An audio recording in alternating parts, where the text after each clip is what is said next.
के बीच कांग्रेस ने भी रख दी बड़ी शर्त। कहा माफी मांगे ममता बनर्जी। मुख्यमंत्री शुवेंदु ने बांग्लादेशी घुसपैठियों की तोड़ी कमर।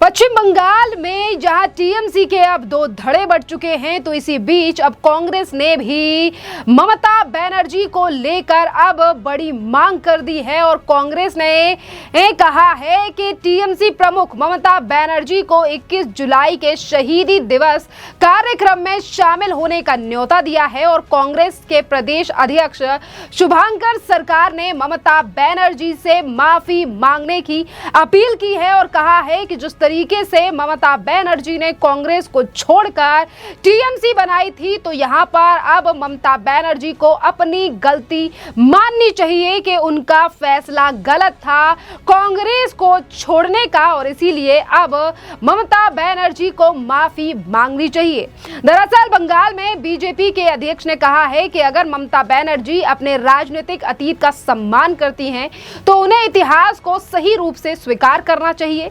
उन्होंने कहा कि 21 जुलाई 1993 का आंदोलन यूथ कांग्रेस के बैनर तले हुआ था। कांग्रेस के योगदान को इससे अलग नहीं किया जा सकता।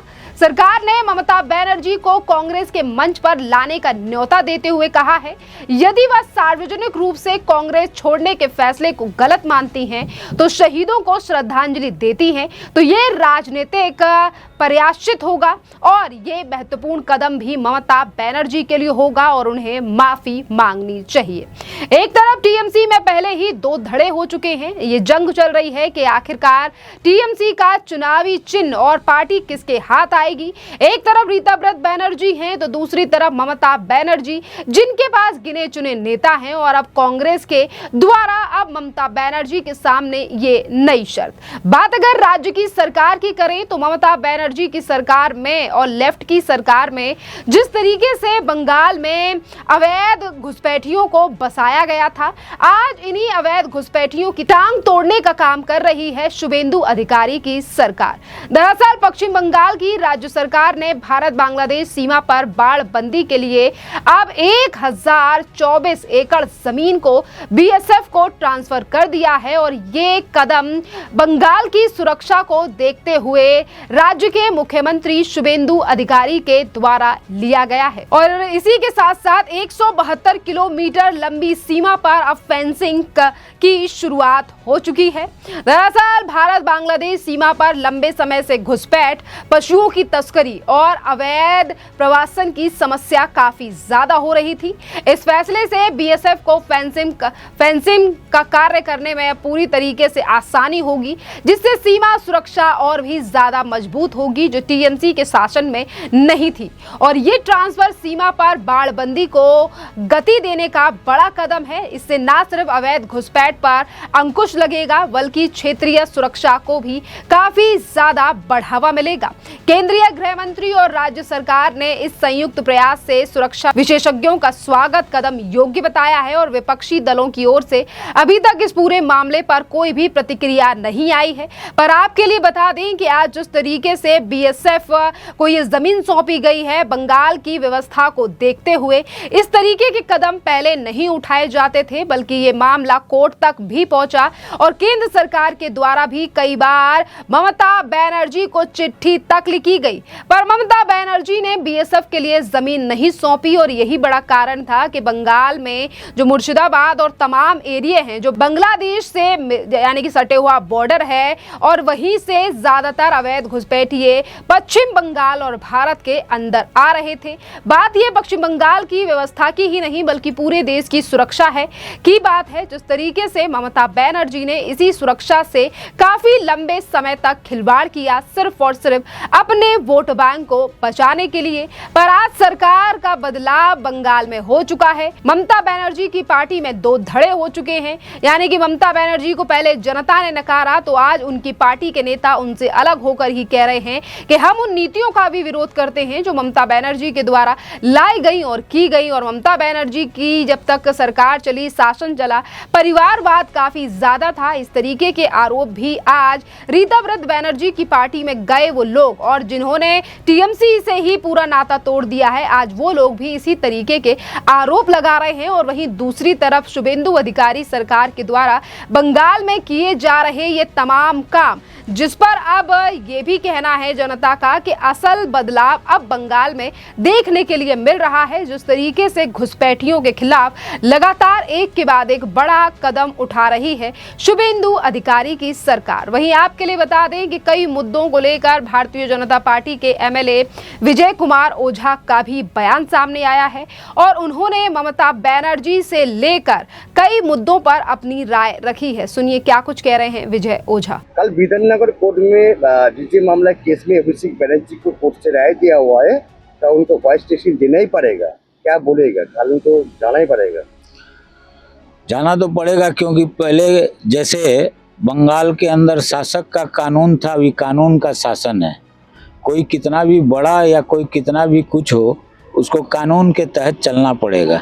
कोर्ट ने कहा है कि देना होगा तो देना होगा, जो उन्होंने किया है उसको भोगना होगा।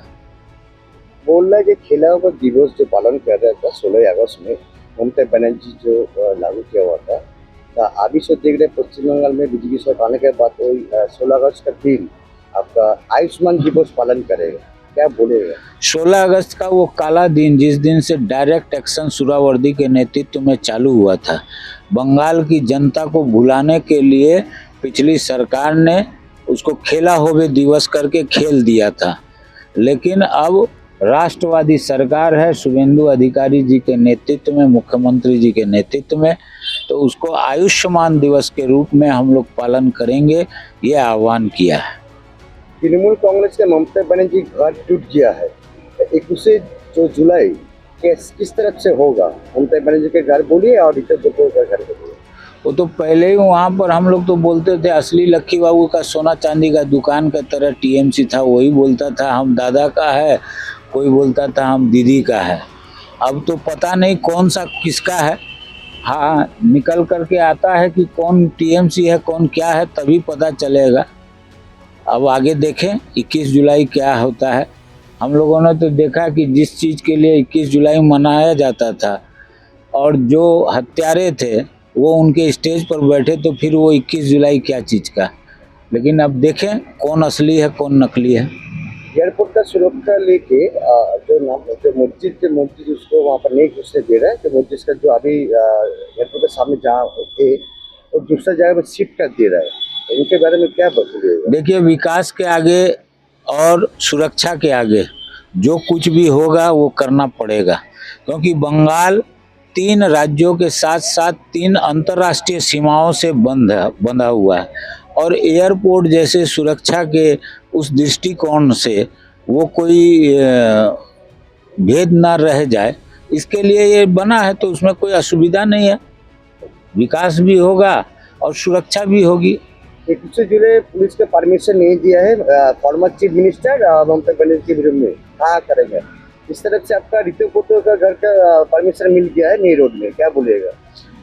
उनका कोई टेक्निकल गड़बड़ी होगा या तो ठीक करे वो।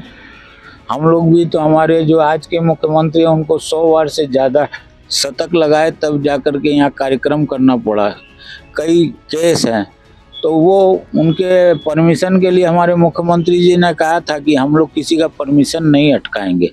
उन्होंने यहाँ धर्मतला के अंदर में भी आंदोलन किया था, तो लोग नहीं हुए, तो अब हम लोग क्या करेंगे? तो आपने बीजेपी के नेता का बयान सुना और ये कोई पहला बयान नहीं है जहां राज्य के मंत्रियों के द्वारा या एमएलएस के द्वारा कहा जा रहा है कि बंगाल में हमारी सरकार काम कर रही है। और वहीं दूसरी तरफ 21 जुलाई को होने वाले प्रोग्राम पर भी लगातार बीजेपी आज ममता बनर्जी पर हमलावर है। खैर, इस पूरे मामले पर अब आपकी भी जो राय हो आप हमें कॉमेंट कर जरूर बताइए। धन्यवाद।